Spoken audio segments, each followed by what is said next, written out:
बिस्मिल्लाहिर्रहमानिर्रहीम। अस्सलाम वालेकुम नाज़रीन, आप यूट्यूब चैनल देख रहे हैं। मैं इमरान खान हूँ। ईरान एक मजबूत मुल्क के तौर पे पाकिस्तान को सूट करता है, एक कमज़ोर ईरान पाकिस्तान को सूट नहीं करता। लेकिन दूसरी तरफ हमें याद रखना कि अगर जंग दोबारा शुरू होती है, लड़ाई बढ़ जाती है, जिसके इम्कानात उतने ज़्यादा नहीं है, लेकिन अमेरिका जिस तरह हथियार इकट्ठे कर रहा है, इस तरह इस रीजन में पहले हथियार नहीं पहुंचे। अमेरिका के कौन कौन से जो बहरी बेड़े हैं वो यहाँ पे आ गए हैं, इसकी पूरी तफसीलात मेरे पास मौजूद है। मैं इसको आज स्टडी कर रहा था, मैंने सारा रिकॉर्ड निकाला है कि किस तरीके से अमेरिका ने बड़े पैमाने पे अपने हथियार यहाँ पे पहुंचाए। बहुत सारे हथियार अमेरिका के, यानी अब्राहम लिंकन वहाँ पे उनका बहरी बेड़ा पहुंच गया है, ये जेरल्ड आर फोर्ड यहाँ पे पहुंच गया है, फिर यूएसएस जॉर्ज एच.डब्ल्यू. बुश यहाँ पे पहुंच गया है, फिर एफ.एस. चार्ल्स डिकॉल यहाँ पे पहुंच गया है, फिर जो अरेबियन सी है वहाँ पे यूएसएस ट्रिपोली है और यूएसएस बॉक्सर भी यहाँ पे रास्ते में है जो वेस्ट पैसिफिक की तरफ से आ रहा है। फिर मिस्ट्रॉल है, एफ.एस. मिस्ट्रॉल, ये मशरकी मेडिटेरेनियन सी के अंदर है। फिर एक और बेड़ा भी है। तो अमेरिका के लगभग 8 बहरी बेड़े जो है वो इस रीजन के आसपास या इन्हीं पानियों के अंदर इस वक्त मुतहर्रिक हैं। और याद रखिएगा, ये एक बहरी बेड़े को चलाना, उसे कंट्रोल करना, ये मुल्कों को चलाने जितना पैसा इसमें लगता है। कभी इसके ऊपर डॉक्यूमेंट्रीज बनी हुई है कि अमेरिकन बहरी बेड़े कैसे काम करते हैं। एक एक बेड़े के ऊपर जो है वो 70 फाइटर जेट्स मौजूद हैं और दीगर जासूसी तैयारे और ड्रोन्स और बेशुमार चीजें। हजारों की तादाद में लोग होते हैं, किचन के अंदर ही सैकड़ों लोग काम कर रहे होते हैं। इसके ऊपर बड़ी जबरदस्त डॉक्यूमेंट्रीज है, मैंने देखी है। बहरहाल ये अमेरिका अपनी जंगी तैयारियां भी बहुत बड़े पैमाने पर कर रहा है। जंग शुरू होती है तो पाकिस्तान के लिए न्यूट्रल रहना मुश्किल हो जाएगा, क्योंकि पाकिस्तान ने अभी सऊदी अरब से पैसा पकड़ के यूएई को दिया है। और अगर सऊदी अरब ने खुदा न खास्ता पैसा मांगा तो वो पैसा इतना ज्यादा है कि पाकिस्तान वो अदा नहीं कर पाएगा। और दुनिया में और कोई ऐसा मुल्क शायद अब मौजूद नहीं है जो सऊदी अरब को पैसा वापस करने के लिए पाकिस्तान को पैसा दे दे। तो हमारे लिए कोई और रास्ता बचेगा नहीं। तो पाकिस्तान के लिए एक तो मजबूत ईरान जरूरी है कि ये जंगबंदी कायम रहे, और दूसरा पाकिस्तान के लिए जरूरी है कि ये जंग हो ही ना, वरना पाकिस्तान को इसका हिस्सा खुदा न खास्ता बनना पड़ जाएगा। अब सूरत हाल को जरा आप समझिए कि अमेरिका और इसराइल में जो सबसे बड़ा तनाज़ा है वो हथियारों का है, एटॉमिक हथियारों का है। ये मसला नया नहीं है, इसकी तारीख 3 दहाइयों से भी ज्यादा पुरानी है। इतना पुराना मसला कि वंस फॉर ऑल अभी हल हो जाएगा तो मुझे नहीं लगता। एक बड़ी शानदार डील की थी जिसकी यूरोप भी बहुत तारीफ करता है। अभी कब्रस के अंदर कुछ मुज़ाकरात हो रहे हैं, वहां पे मुख्तलिफ ममालिक मौजूद हैं जिनमें यूरोपीय ममालिक के अलावा यूरोपीय यूनियन के ममालिक हैं, उनके अलावा वहां पे 2-3 जो हैं वो खित्ते के और ममालिक हैं, खलीजी ममालिक।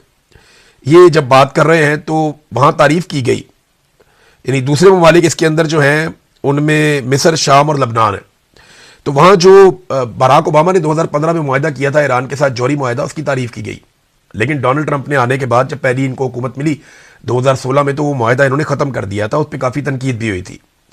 बहरहाल ये मसला पुराना है हथियारों वाला, ये नया नहीं है और ये फौरन हल भी नहीं होगा। इस वक्त जो सबसे अहम देरीना मसला है जो फौरन हल तलब है वो है आबनाए हुर्मुज़ का, और इस पर बहुत ज्यादा दबाव भी है। अमेरिका के लिए बड़ी शर्मिंदगी वाली बात है, यानी अमेरिका की बेइज्जती हो रही है और कुछ लचक थोड़ी बहुत दिखानी पड़ेगी ईरान को, कुछ लचक दिखानी पड़ेगी अमेरिका को। तो ये मसला हल तो हो सकता है, लेकिन इसका फौरी हल अब ऐसा कोई दिखाई इसका भी नहीं दे रहा, क्योंकि वहां बारूदी सुरंगें अमेरिका कहता है 6 महीने तो लग जाएंगे उनको साफ करने में, और इस बीच में जो अमेरिका का तेल है वो बिकता रहेगा। देखिए, अमेरिका के लिए कोई माली नुकसान नहीं हो रहा, अमेरिका वहां से अपना तेल बेच रहा है। वेनेजुएला में उनकी कंपनियों ने कंट्रोल किया हुआ है, उनका अपना तेल खासा अच्छा अमेरिका का निकलता है। वो वहां पे जहाजों को भर भर के टैंकर्स को रवाना कर रहे हैं, और डोनाल्ड ट्रंप ने इसके बारे में दावा भी किया। तो अमेरिका का तेल बिक रहा है, लेकिन गल्फ ममालिक के ऊपर दबाव बढ़ रहा है और अरब ममालिक खास तौर पे काफी दबाव में है। अब जो यूरोपीय ममालिक उन्होंने कहा जी अगर अमेरिका का और ईरान का कोई अच्छा मुआहदा हो जाता है तो इस सूरत में हम भी ईरान के ऊपर जो कुछ सख्तियां उनको नरम कर देंगे। लेकिन दूसरी तरफ अमेरिका दबाव बढ़ाने के लिए ईरान पर पाबंदियां लगा रहा है, और चीन की एक आजाद रिफाइनरी है, आजाद रिफाइनरी उसको वैसे ही कहा गया, चीनी रिफाइनरी है तो चीन को टैक्स देती है, चीन का इदारा है। तो चाइनीज रिफाइनरी के ऊपर पाबंदियां लगा दी हैं अमेरिका ने। इसके अलावा 40 दीगर कंपनियों और तेल बरदार जो जहाज हैं, बहरी जहाज, उन पर भी अमेरिका ने पाबंदियां लगा दी हैं, और पाबंदियां इस तनाजुर में लगाई हैं कि ये ईरान से तेल लेकर जा रहे हैं। ये है जनाब प्रॉब्लम। वो कहते हैं ईरान से तेल खरीदेंगे तो हमारे लिए प्रॉब्लम बढ़ जाएगा, हम ईरान से तेल खरीदने भी नहीं देंगे। अब एक बात हमें और ज़हन में रखनी पड़ेगी इन मुज़ाकरात के हवाले से कि अगर यूरोप या नेटो के मुमालिक अमेरिका के साथ खड़े हो जाते ना तो पाकिस्तान को इतनी रेलिवेंस मिलती ना। वजह यह है कि फिर अमेरिका जंगबंदी से ज्यादा इस मामले को किसी और तरफ लेकर जाता और दबाव डालकर इन चीज़ों को किसी और तरीके से हैंडल करता। लेकिन अमेरिका को आलमी सतह पे वो दबाव वो डाल नहीं पाया, आलमी सतह पे उसको उस किस्म की हमायत मिली नहीं, खासतौर पर यूरोपीय ममालिक से। पहले डोनाल्ड ट्रंप जो है वो यूरोपीय ममालिक और नेटो के जो ममालिक हैं उन सारों को बुरा भला कहते थे, लेकिन अब मैं देख रहा था कि पीट हेग्सेथ ने भी इसी किस्म के स्टेटमेंट्स दिए हैं। अच्छा, पीट हेग्सेथ ने एक अजीबोगरीब स्टेटमेंट दे दिया, वो मैं आपके सामने जरूर रखना चाहता हूं। उन्होंने स्टेटमेंट दिया कि हर साल जो नोबेल इनाम दिया जाता है एक यूरोपीय मुल्क की जानिब से, ये नॉर्वे से होता है, तो उन्होंने कहा जी हर साल जो नोबेल इनाम दिया जाता है वो जिस इदारे को मिलना चाहिए हर साल, वो अमरीकी फौज है। अब ये उन्होंने कह तो दिया, लेकिन अभी हाल ही में ईरान में 170 के करीब मासूम बच्चियां 5 साल से लेकर 12 साल तक जो शहीद हुई, वो अमेरिकन फौज का कारनामा है। ईरान की जो क़यादत है, चाहे वो मिलिट्री है, चाहे वो सिविलियन है, चाहे वो मजहबी लोग हैं, उनका जो कत्लेआम किया गया वो अमेरिकन फौज ने किया, इसराइली फौज के साथ मिलकर। हजारों लोग अब तक जो है वो जाँ बहक हो चुके हैं, शहीद हो चुके हैं। इसके अलावा मैं आपको ये बता देता हूं कि 9/11 के बाद से लेकर अब तक ये अलग अलग रिपोर्टें हैं। कुछ रिपोर्टें जिन्हें अमेरिका मानता है, कुछ रिपोर्टें जिन ममालिक में लोगों की जाने गई हैं वो मानते हैं, कुछ रिपोर्टें अक़वाम मुत्तहिदा मानता है, कुछ रिपोर्टें आज़ाद ज़राए से, हर एक की अपनी अपनी रिपोर्ट है। लेकिन अलग अलग किस्म की रिपोर्टों को अगर आप इकट्ठा करें तो जो इराक के अंदर अमेरिका ने जंग लड़ी है ना 2005, 6 और 7 के अंदर जो डाटा आया, वो डाटा ये बताता है कि अलग अलग तादाद है। कोई ये कहता है कि 10,33,000 इराक के अंदर लोग मारे गए, शहीद हो गए, और इसमें अमरीकी फौजी भी बहुत बड़ी तादाद में मारे गए थे, जो लड़ाका लोग हैं वो भी मारे गए थे, इराकी फौजी भी मारे गए थे। और फिर इसमें एक तादाद जो बताई जाती है वो 2.4 मिलियन भी बताई जाती है, यानी 24 लाख तक लोग वहां पे मारे गए। लीबिया की लड़ाई में, यमन की लड़ाई में, सोमालिया की लड़ाई में, शाम की लड़ाई में लाखों लोग मारे गए, और ये लड़ाइयां अमेरिका ने की हैं। अफगानिस्तान के अंदर जो अमेरिका ने जंग शुरू की थी, उस जंग के अंदर अब तक की जो इंफॉर्मेशन है उसमें 2 अलग अलग डाटा हैं। अफगानिस्तान के अंदर सिर्फ जो बताया जाता है 9.5 लाख अफगानी जो है वो शहीद हो गए, इस लड़ाई की नजर हो गए, जबकि पाकिस्तान के अंदर भी 1 लाख के करीब शहरी जो है वो शहीद हुए। अब अलग अलग डाटा है। फिर अबू गरीब जेल आप देख लें, उसकी जो स्टोरीज हैं, जो ग्वांतानामो बे की स्टोरीज हैं, इन सारों को आप इकट्ठा करें तो अमेरिकन फौज का कैसे बनता है अमन का नोबेल इनाम लेना। अभी तो ट्रंप को नहीं मिला, तो अमेरिकन फौज लेना चाह रही है अमन का नोबेल इनाम। बहरहाल ये एक स्टेटमेंट है, वो बढ़ा चढ़ा के बात करते हैं, अमेरिकन का अपना एक स्टाइल है, और वो बहुत गुस्से में है यूरोपीय ममालिक पर, और यूरोपीय ममालिक भी बहुत मुतहर्रिक हो गए। उनके थिंक टैंक इस वक्त अपनी सरहदों की हिफाजत के लिए नए मंसूबे तैयार कर रहे हैं। यानी जो अमेरिका के ऊपर उनका इन्हिसार है वो उसको अब कम करना चाहते हैं। अमेरिकन धमकियों के बाद या डोनाल्ड ट्रंप के रवैये के बाद उन्हें अंदाजा हो गया है कि अमेरिका में तो हुकूमतें बदलती रहेंगी, और अमेरिकन के अंदर ये सोच पैदा हो गई है, ये इसको अप्रिशिएट किया जा रहा है कि यूरोप पैसे खर्च नहीं करता, फौजी खर्च नहीं करता, और यूरोप का तहफ़्फ़ुज़ अमेरिका क्यों करे। तो अब यूरोप को अपना तहफ़्फ़ुज़ खुद करना पड़ेगा। यूरोप को खतरा किससे है? यूरोप का जो पहला खतरा जिसे वो समझते हैं वो रूस को समझते हैं। रशिया एक बहुत बड़ा खतरा है यूरोप के लिए, क्योंकि यहां से बॉर्डर लगता है, वो सेंट्रल एशिया की तरफ से आता है। यूक्रेन जो है वो बिल्कुल यूरोप के बॉर्डर पे है। तो अब इस बारे में रशिया के साथ उन्हें बातचीत भी करनी पड़ेगी, मुज़ाकरात भी करने पड़ेंगे, और रशिया से निपटने के लिए अपने हथियारों को भी तैयार करना पड़ेगा। एक बहुत बड़ा इत्तेहाद है उनका, जैसे उन्होंने यूरोपीय यूनियन को इकट्ठा किया, वो बाकियों के साथ भी मुआहदे कर सकते हैं। चाइना का उनको एक थ्रेट है हमेशा से, लेकिन चाइना का थ्रेट ऐसा नहीं कि बराह रास्त चाइना कोई हमला कर देगा।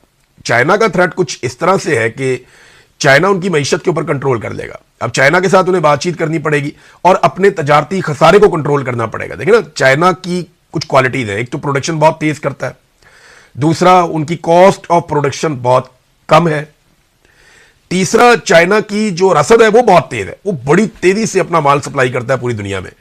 तो जब उसका माल पहुंचता है किसी मंडी के अंदर तो किसी और माल की गुंजाइश नहीं रहती। तो यूरोप को एक बैलेंस क्रिएट करना है चाइना के साथ तजारत में। वैसे अभी ये स्पेन का जो वज़ीर आज़म है पेड्रो, ये वहां गया था चाइना, इसने चाइना के साथ ये बात की है कि आप हमारे साथ तजारत का एक बैलेंस क्रिएट करें। नाज़रीन, ये इंटरनेशनल खबरें ये और भी आती रहेंगी, मैं आपके साथ शेयर करता रहूंगा, बल्कि मेरे पास काफ़ी सारी मौजूद हैं, लेकिन मैं आपको कुछ पाकिस्तान के अंदर से खबरें देना चाहता हूँ। एक तो इस्लामाबाद के अंदर ऐसा इन्होंने ब्लॉकेज लगाया कि पता चल रहा है जी इस्लामाबाद में दवाइयों की किल्लत हो गई है। ये कितनी शर्मिंदगी वाली बात है। जिन ममालिक में जंग हो रही है वहां पे दवाइयों की किल्लत नहीं हुई, लेकिन पाकिस्तान में दवाइयों की किल्लत हो गई है। इस्लामाबाद में दवासाज कंपनियों की गाड़ियों का दाखिला बंद होने की वजह से शहर में दवाओं की किल्लत, और तरनौल, रवात और चुंगी नंबर 26 पर दवाइयों से भरी हुई दर्जनों गाड़ियां खड़ी हैं। इन गाड़ियों में जान बचाने वाली अद्वियात भी शामिल हैं। और इसमें इंसुलिन भी शामिल है, इसमें दीगर दवाइयां भी शामिल हैं जो मरीजों को दी जाती हैं। तो कंपनियां जो हैं वो वजारत सेहत से मुतालबा कर रही हैं, जनाब हमारी गाड़ियां कम से कम अस्पतालों तक और शहर के अंदर दाखिल होने की उनकी इजाजत दी जाए। ये एक इशू है पाकिस्तान के अंदर, तो एक से एक इशू है, पूरी दुनिया चल रही है, पाकिस्तान बंद है, हमारी तो अदालतें भी बंद है। एक और इंतहाई अफसोसनाक वाकया पेश आया इस्लामाबाद में। हमारे एक बड़े सीनियर जर्नलिस्ट हैं, बहुत पुराने जर्नलिस्ट हैं, फखरुर रहमान साहब, उन्हें नाज़रीन गिरफ्तार कर लिया गया अचानक से। और ये इंतहाई काबिल मुजम्मत हरकत है। पीका एक्ट के तहत जब दिल करता है, जिसका दिल करता है, वो उठाकर ले जाते हैं बंदे को। जो भी हुकूमत पे तनकीद करता है या निज़ाम के ऊपर तनकीद करता है, उसको फौरी तौर पर गिरफ्तार कर लिया जाता है। और फखरुर रहमान साहब तनकीदी आवाजों में से एक आवाज है। तो यही वो सहाफी हैं, बहुत पुरानी सहाफत कर रहे हैं। इन्होंने सुप्रीम कोर्ट ऑफ पाकिस्तान में जाकर जजेस को बताया था कि पीएमएलएन के वर्कर ने सुप्रीम कोर्ट ऑफ पाकिस्तान पे दावा बोल दिया है, तो आप अपनी जान बचा लें। ये इतना ही पुरानी जर्नलिज्म कर रहे हैं और एक तनकीदी आवाज है। इनको भी खामोश करवाने के लिए गिरफ्तार कर लिया गया। इंतहाई काबिल मुजम्मत और घटिया हरकत है। नाज़रीन, नेतन्याहू के हवाले से एक खबर आई, मैं आपको जाते जाते बता दूं कि यह पता चला कि नेतन्याहू को कैंसर है, लेकिन नेतन्याहू ने यह दावा किया कि उसके कैंसर का ठीक इलाज हो गया है और उसकी जान खतरे से बाहर है। लेकिन इस कैंसर को देखिए उसने छुपा कर रखा। अब उसकी जो सालाना रिपोर्ट आई है मेडिकल की, उसमें यह इंकशाफ हुआ कि नेतन्याहू को कैंसर था, प्रोस्टेट कैंसर, लेकिन वो ये दावा कर रहा है कि वो बिल्कुल ठीक है, उसके लिए कोई प्रॉब्लम नहीं है। एजाज चौधरी साहब, उनकी तबीयत काफी खराब है, लेकिन उन्हें दोबारा जेल में मुंतकिल कर दिया गया। ये निजाम जुल्म से बाज ही नहीं आ रहा, इन्हें समझ ही नहीं आ रही। और इसके लिए लोग अब सियासतदानों को रिस्पॉन्सिबल नहीं समझते। मैं आपके सामने एक सर्वे रखता हूं, ये देखिए सर्वे, ये मैंने खुद सर्वे करवाया है। इस सर्वे का आप डाटा देखेंगे तो आपको समझ आ जाएगी कि आज पाकिस्तानी क्या सोचते हैं और किस तरीके से सोचते हैं। ये है जनाब वो सर्वे और उसके नताइज। सवाल हमने जो सर्वे में किया था वो ये किया था कि पाकिस्तान के पीछे रह जाने के लिए असल में जिम्मेदार कौन है, और हमने दो ऑप्शन दिए थे। नंबर 1 जर्नैलों की मुदाखलत, नंबर 2 सियासतदानों की नालायकी। तो हमने लोगों से कहा कि आप 1 या 2 लिखकर जवाब दें ताकि आपको हम रिजल्ट जारी करें। 10,000 से ज्यादा वोट पड़ चुके हैं अब तक, बल्कि काफी ज्यादा हो गए हैं। और इन वोटों के बाद जो सर्वे के नताइज हैं वो ये बताते हैं कि आज पाकिस्तानियों की अक्सरियत ये समझती है कि पाकिस्तान के मसाइल के लिए जो सबसे बड़ी वजह है वो मिलिट्री जर्नैलों की बार बार मुदाखलत है। कभी मार्शल लॉ लगाते हैं, कभी हुकूमतें गिराते हैं, कभी हुकूमतें बनाते हैं, कभी सियासतदानों को जेलों में डालते हैं। तो ये मुल्क को चलने नहीं देते, ट्रैक पे आने नहीं देते। तो जर्नैलों की मुदाखलत के हवाले से जो लोगों ने वोट किया वो 93.4% किया। बड़ा क्लैरिटी के साथ लोग आए। 93.4% लोग जिन्होंने वोट किया वो ये समझते हैं कि जर्नैलों की मुदाखलत एक वजह है कि पाकिस्तान पीछे रह गया। पाकिस्तान के हालात आज उतने अच्छे नहीं है, मईशत हमारी बर्बाद हो गई, दहशतगर्दी पाकिस्तान में आ गई, हम कहां से कहां पहुंच गए, दुनिया आगे निकल रही है, दुनिया की मईशतें तरक्की कर रही हैं, हम कर्जों का बोझ उठाते चले जा रहे हैं, उठाते चले जा रहे हैं। कोई एक शोबा नहीं है जिसमें हम तरक्की करके आगे बढ़ रहे हो। फिर जो लोग ये समझते हैं कि सियासतदान नालायक हैं और उनकी वजह से पाकिस्तान पीछे रह गया, उनकी तादाद 6.6%। नाज़रीन, पाकिस्तान तहरीक इंसाफ आहिस्ता आहिस्ता मोमेंटम पकड़ रही है एहतजाज का। होगा क्या, मैं आपके सामने पूरी पिक्चर रख देता हूं कि अब होना क्या है और ये हुकूमत कर क्या सकती है। लेकिन इससे पहले मैं आपको एक स्टेटमेंट बताता हूं जो फील्ड मार्शल आसिम मुनीर कई जगह पे ये स्टेटमेंट दे चुके हैं।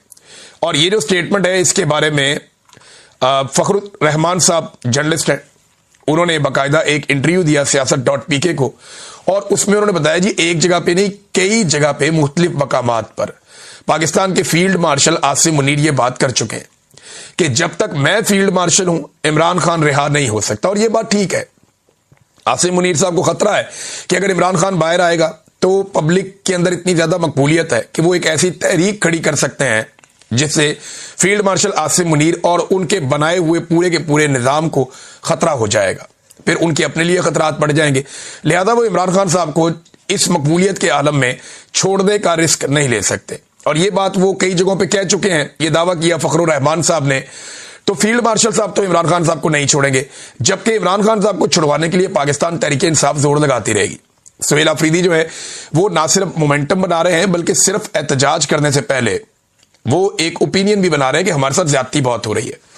देखिए, जब आप एहतजाज करने के लिए निकलते हैं ना तो पहले आपके पास उसका इखलाकी जवाज होना चाहिए, आपके पास सॉलिड रीजन होना चाहिए। अब सुहेल अफरीदी ने वो काम शुरू कर दिया, 7 मरतबा वो अदालती ऑर्डर्स लेकर अडयाला जेल पहुंचता है कि मेरी लीडर से मुलाकात करवाई जाए। मुलाकात नहीं करवाई जाती, चीफ जस्टिस को खत लिखता है, हाई कोर्ट में पिटीशन डालता है, असेंबली से करारदाद पास करवाता है, मरियम नवाज को लेटर लिखता है, बार बार पुलिस वालों से जाके कहता है, तो जो कुछ वो कर सकता था बतौर एक चीफ मिनिस्टर, उसने वो सारा कुछ किया, लेकिन उसकी बात नहीं सुनेगी। तमाम कानूनी और आईनी ऑप्शंस उसने इस्तेमाल किए। अब वो सहाफियों से पूछ रहा है कि कोई चीज रह गई है तो आप मुझे बता दें, मैं वो भी कर देता हूं, लेकिन मेरे पास अब रास्ता क्या है, और इस बात का किसी के पास कोई जवाब नहीं है। तो एक बड़ा सॉलिड रीजन सुहेल अफरीदी के पास है कि इमरान खान साहब से मुलाकात करवाई जाए, वरना फिर आप तैयार हो जाएं, हमें एहतजाज करना पड़ेगा। देखिए, मैं आपको ये बताऊं कि 1-2 हफ्ते में अब मुलाकात भी करवा दी जाएगी। ये एक आधे हफ्ते में हो जाएगी, या हो सकता है अगले हफ्ते में हो जाए, क्योंकि अब काम निकल गया है। आसिम मुनीर साहब का वो जो टफ टाइम था, जिसको उन्होंने गुजारना था, उन्हें लगता था कि ये टाइम मैं गुजार दूंगा तो इसके बाद मैं नाकाबिले तस्खीर हो जाऊंगा, वो टाइम उन्होंने तकरीबन गुजार लिया, और अगले 5-6 दिन गुजारने। उसके बाद सुहेल अफरीदी साहब जाएं और जाके इमरान खान साहब से मुलाकात कर लें। इमरान खान साहब उसके बाद बयानियां देंगे, इमरान खान साहब उसके बाद एक स्टेटमेंट जारी करेंगे। उस स्टेटमेंट से पाकिस्तान में हिलजुल होगी, तो देखिए एक तहरीक तो पाकिस्तान में अब खड़ी होगी। 27वीं आईनी तरमीम इसकी वजह बनेगी। तो ये जो एक तहरीक अब खड़ी होने जा रही है ना, इस बार ऐसा नहीं होगा कि तहरीक इंसाफ के लोग लाशें छोड़कर भाग जाएंगे। इस मरतबा ऐसा भी नहीं होगा कि आप लाशें छुपा लेंगे, लाशें छुपाने वाला काम भी नहीं होगा। वो इस मरतबा पूरी तैयारी करके आएंगे।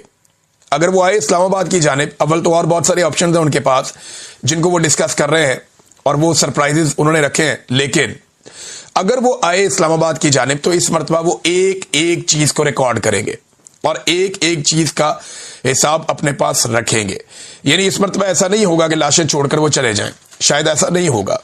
और एक और बात मैं आपको बता देता हूं कि दिसंबर में इमरान खान साहब की मुलाकातें वैसे भी मुझे लगता है कि अब खुल जाएंगी, और एहतजाज के नतीजे में क्या होगा, जब पाकिस्तान तहरीक इंसाफ मोमेंटम बनाती है, फर्ज करें एक तो अगर उनका मोमेंटम बन जाता है, वो इतनी ताकत के साथ आ जाते हैं और अवाम पूरे पाकिस्तान में निकल आती है, तो फिर तो वो अपने मुतालबात पूरे करवा लेंगे, फिर तो वो गिच्ची से पकड़ लेंगे पूरे निजाम को। लेकिन अगर एक मरतबा फिर गोली चलाई जाती है, या एक मरतबा फिर जुल्म और बर्बरियत की जाती है, तो फिर क्या होगा? उसके नतीजे में पाकिस्तान फिर कई महीने या कई साल पीछे चला जाएगा। सियासी एकदम इस्तेहकाम पैदा हो जाएगा पाकिस्तान में दोबारा से, फिर से IMF से आपको बड़े कर्जे लेने पड़ेंगे, फिर से आपको जो है वो अदम इस्तेहकाम का सामना करना पड़ेगा। पाकिस्तान में एक बदएतमादी पैदा हो जाएगी, मईशत का पहिया जो पहले ही नहीं चल रहा वो बिल्कुल ही ठप हो जाएगा। फिर पाकिस्तान का मजीद 1 साल जाया हो जाएगा। जब ये 1 साल जाया हो जाएगा तो फिर क्या होगा? फिर दोबारा पाकिस्तान तहरीक इंसाफ एक साल के बाद खड़ी हो जाएगी। तो ये बात आप मेरी याद रखें कि इमरान खान के बारे में मैंने 2020 में एक बात की थी। ARY पे एक प्रोग्राम चल रहा था और उस वक्त भी सबको पता था कि होने क्या जा रहा है। नवाज शरीफ साहब एक डील करके पाकिस्तान से बाहर चले गए थे और माहौल बनाया जा रहा था कि इमरान खान साहब को गिराया जाएगा। तो ये इमरान खान साहब के आने के बाद से ये सिलसिला चल रहा था। तो मैंने तब ये कहा था कि इमरान खान ऐसा आदमी नहीं है कि वो आपको ये पूछता फिरेगा कि मुझे क्यों निकाला, वो आपको बताएगा कि मुझे क्यों निकाला। और वो बनी गाला में जाकर बैठ के हैप्पी बर्थडे टू यू नहीं कहेगा, वो बनी गाला में नहीं बैठेगा, और उसका क्राउड भी ऐसा है, वो खुद भी ऐसा है, ये चिपक जाएंगे आपको और इमरान खान आपको नहीं छोड़ेगा। मैंने ये कहा था। तो जब तक आप इमरान खान को इंसाफ नहीं दे देते, जब तक इमरान खान अपना हक नहीं ले लेता, वो आराम से नहीं बैठेगा और ना वो किसी को आराम से बैठने देगा। और मौजूदा एस्टेब्लिशमेंट और हुकूमत के लिए प्रॉब्लम यह है कि इमरान खान की मकबूलियत इतनी ज्यादा है कि ये उसको काउंटर भी नहीं कर पा रहे, उसके खिलाफ कोई बयानियां भी नहीं बना पा रहे और उसकी मकबूलियत का मुकाबला भी नहीं कर पा रहे। तो ऐसी सूरत में इनके पास ऑप्शन क्या है? इनके पास ऑप्शंस नहीं है। ये सिर्फ लिंगर ऑन कर सकते हैं, चीजों को लंबा कर सकते हैं, लेकिन मुल्क नहीं चला सकते। मुल्क इसलिए नहीं चला सकते कि मईशत ठप हो गई है और पाकिस्तान अदम इस्तेहकाम का लगातार शिकार है। दहशतगर्दी के वाकयात पाकिस्तान में बढ़ते जा रहे हैं। देखिए पाकिस्तान को इन्होंने अब बना क्या दिया है? एक तो दबा के धांधली हो रही है पंजाब में, मुकाबला ही कोई नहीं फिर भी धांधली हो रही है। उसकी वजह यह है कि लोग निकले ही नहीं वोट डालने के लिए। बहुत सारे पोलिंग स्टेशन से जर्नलिस्ट रिपोर्ट कर रहे हैं, वो बता रहे हैं जनाब कि यहाँ पे तो 5% लोग भी नहीं आए। जहां पे इलेक्शन था जरताज गुल की सीट पे या फैसलाबाद की सीटों पे, मियांवाली में, हर जगह पे लोग निकले ही नहीं वोट डालने के लिए, क्योंकि पाकिस्तान तहरीक इंसाफ की मकबूलियत बहुत ज्यादा है और पाकिस्तान तहरीक इंसाफ का वोट है बहुत बड़े पैमाने पे। इमरान खान साहब जो है वो लोगों की इस वक्त दिल की धड़कन बने हुए हैं। तो क्योंकि उनके पास मकबूलियत है और उन्होंने बाइकआउट कर दिया तो उनका वोटर नहीं निकला। जब उनका वोटर नहीं निकला तो गहमा गहमी थी ही नहीं।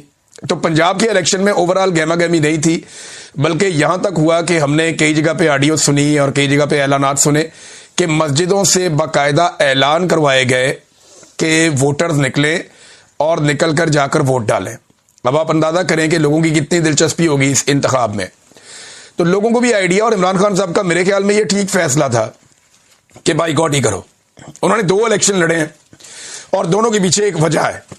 एक इलेक्शन उन्होंने लाहौर का लड़ा जहां से हमाद अजहर साहब के वालिद इंतकाल कर गए थे, मियां अजहर साहब, और क्योंकि यहां पे कोई सजा नहीं हुई थी 9 मई में, लिहाजा उन्होंने कहा जी आम इलेक्शन लड़ेंगे। दूसरा इलेक्शन उन्होंने एक हरिपुर में लड़ा ताकि वो फर्क बता सकें कि जब पंजाब में इलेक्शन होता है तो यहां की पंजाब हुकूमत और इलेक्शन कमीशन मिलकर क्या करते हैं, और जब खैबर पख्तूनख्वा में इलेक्शन होता है तो पाकिस्तान तहरीक इंसाफ की वहां की सूबाई हुकूमत कितना ज्यादा मौका देती है अपने मुखालिफिन को। बाबर नवाज